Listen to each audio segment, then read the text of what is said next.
stuck in a room with no windows, I want to have some fun. Is that all right with y'all?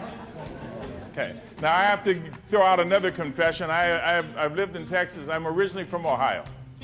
I've lived in Texas for the last 33 years. I have discovered y'all is a word. It is. Plural, which is all y'all. Okay. But there's certain skill sets that I really want you to grasp so that you can take back to your office. And actually, some of these skill sets will make you a better strategic partner moving forward. But also, some of these skill sets are going to help you have a better understanding of you, a better understanding of where you are mentally and where you're going to move towards, i.e. dealing with change. The cycle of change, would you agree when you deal with change, people go through a lot of challenges with change? Share with you some of them. I'll put all three of them up there. Would you agree when people are going through changes, a lot of people have a little resistance to change? Have you ever met anybody who had no resistance to change? Oh, okay, yeah, I'll do that. Most people will encounter some resistance to change. Why do you think people resist change? Fear. Fear is one of my favorite ones. I actually like even the acronym for fear. False evidence appearing real. Would you agree? Because a lot of the things that they fear are not a reality. False evidence appearing. Somebody also said there's a comfort level when we're dealing with that resistance. Okay? I always like Mark Twain's quote. He shared, "I've experienced many tragedies in my life. Fortunately, most of them have been in my own mind." Would you agree that also comes true with change? We think of all the horrific things that are going to happen as a result of this change, but if in fact I get my mind right and start focusing on it, I can adapt to it. But recognize this, the people that you're trying to change, they're going to fall through this in the same set of circles, are they not? They're going to resist that change to some extent. Then the next one is acceptance. Can I resist a change and then accept it at the same time? Can I accept this new change and realize there's some anxiety about how it's going to happen because I still don't have a certainty of how it's going to affect me? And that's normal, and that's okay. And then there's the third one is commitment. I have this change, I have this new change, but there's some people, would you agree, who are just totally committed to making that new change their new reality.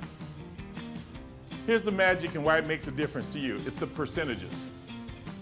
30% of people will resist change when you bring forth a change. 30% of them will resist. They're saying, hey, this isn't going to work for me. I don't like it.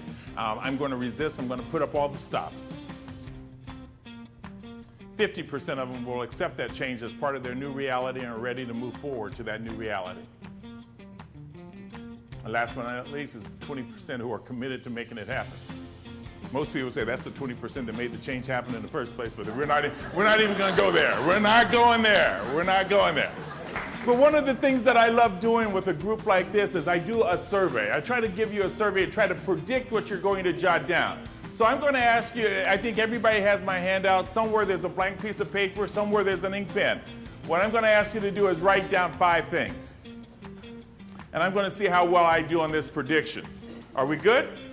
See, you guys are very familiar with the collaborative effort. I already see that some of you didn't bring pens and you're collaborating with your neighbors to get this thing done. This is good. This is good. The first thing on our survey, pick a color. Pick a color, jot it down. Cover your answers. People are cheating. I see it already. Scary concept. First one is pick a color, jot it down. Number 2, pick a flower and jot it down. Number 3, oh my God, you guys got serious. Number 3, pick an item of furniture. An item of furniture.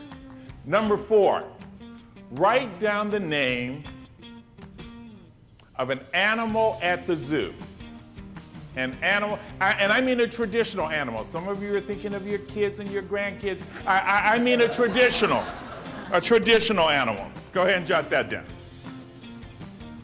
So let's see how we do in our survey. But before we do that, I have to ask you a question.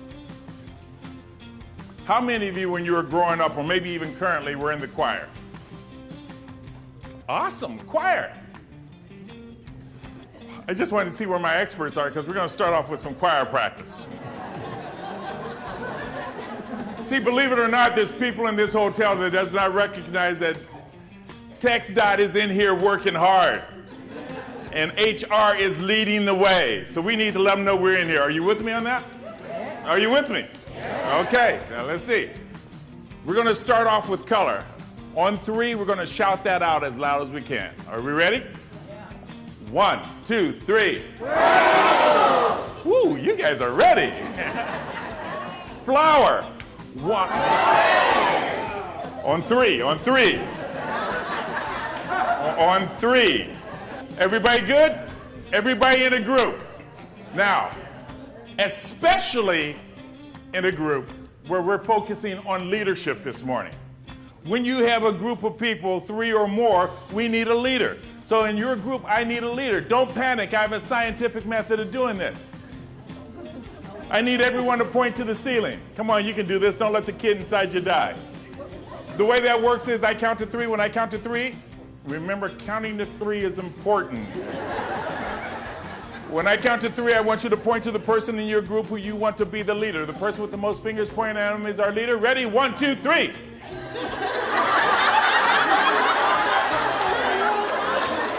All right. Let's start off with, what are some of the reasons why we pick the same? Some of the reasons we pick the same leaders. Talk to me. Yes. Okay, we went with what was well known. Yes. Okay, we stayed with advertising. Yes. Most common. Thanks, Kristen. Okay, we went with our favorite. Okay, it was something we associated with. I'm walking around, I'm listening to some of the answers. Somebody said they picked the ones that were easy to spell. That works for me. That works for me. Okay. Okay, we went with common answers for common questions. So let me ask this. What were some of the reasons we picked different? I'm coming back to you, and I'm watching you. I'm watching you. Whoa. Stop. Are you related to... Stop. Here's the question. Are you telling me that there's people in here who heard me say that I'm trying to predict these, and they purposely said, he won't be predicting these answers? Is that what I'm hearing? You're telling me there's ornery and contrary people right in this room. Let me see those hands. Oh my God, there's a lot of y'all. Awesome. What I'm hearing though, is we're getting the same answer to both questions, are we not? Because what we're saying is we have been programmed and conditioned. Programmed, conditioned to deal with what's common, what we're familiar with. Programmed, conditioned to be ornery and contrary. Programmed, conditioned to be unique in our own world. Would you agree each and every one of us have been programmed, conditioned in some aspects of our lives? When do you think programming and conditioning actually starts? Childhood? Some scientists, researchers say that that's programming and conditioning actually starts in the embryo state. We're starting to be programmed, conditioned on the things that happened in our lives. Do you remember when you first took over the HR role, would you agree that there was some programming and conditioning going there? As a matter of fact, do you remember how excited you were when you first decided to be that HR manager?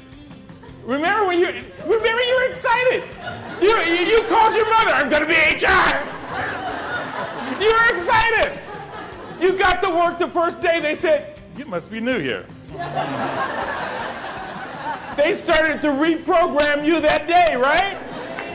So my question is, who's responsible for your programming? Is it something that you take charge of? Is it something that we allow happen to us? See, change is one of the key things that we deal with as that programming and conditioning takes place. We're saying, are those changes to our benefit? One of the things that I have in your handout is the steps towards learning. When we're dealing with change and we're recognizing change, we're moving forward and dealing with change. And I'm going to have a little bit of fun with this. How many of you remember the 4 steps of learning back when we were in school? Okay, how many of us went to school? Just checking. Let me put it in another vernacular. How many of you ever tried, I think I'm going to love this group, just by a show of hands. How many of you have ever tried to drive a manual car?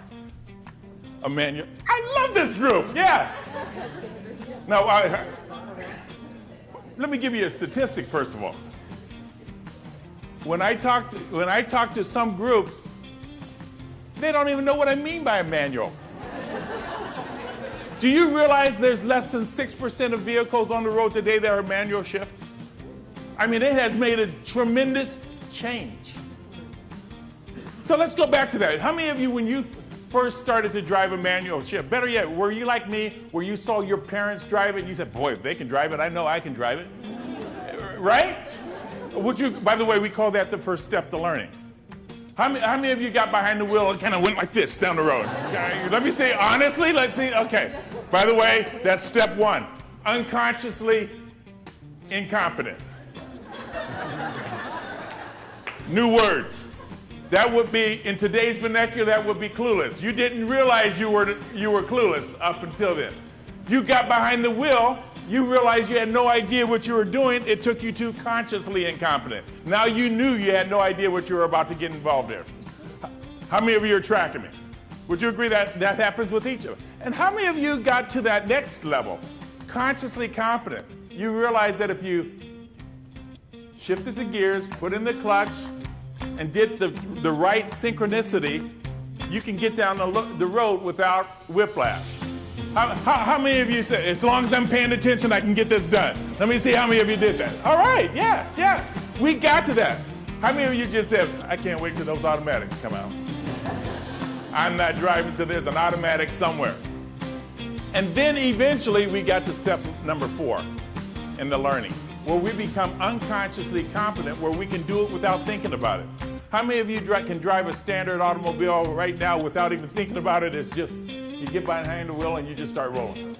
By the way, that takes time, doesn't it? It takes time, repetition, and learning new skills. I have to actually say that that's also true with your new role. Remember that first day when you took in HR, would you agree we were where on that continuum of those steps? How many of you were at, I don't care what new job I've ever taken on, when I've taken on that job, I am at clueless. It's like I think I know what should be going and I have no idea what really is going. Am I the only one?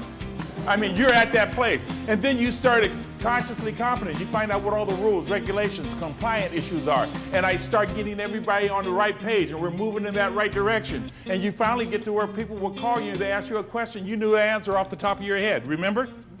And then what happened? Somebody changed it. Makes you want to reach out and, no, but that's not the solution. Because what happens is when they change it, we go from here and we start all over. We're constantly going through that cycle of learning new things. So recognize where I'm going on this. Keys of dealing with change and other storms. One of the programs that I talk about often is called From Fighting the Storm to Dancing in the Rain. Would you agree that each and every one of us are dealing with storms in our lives? Let me be even more specific. What does a storm look like? Most people perceive a storm as a disruption from getting them from where they are to where they're going. Often people see change in that same fashion, a disruption from getting them from where they are to where they're going. But realize this, change and other storms are constants in our lives, and dancing through those storms is really a choice. If we're going to get through those storms successfully, it really is a choice.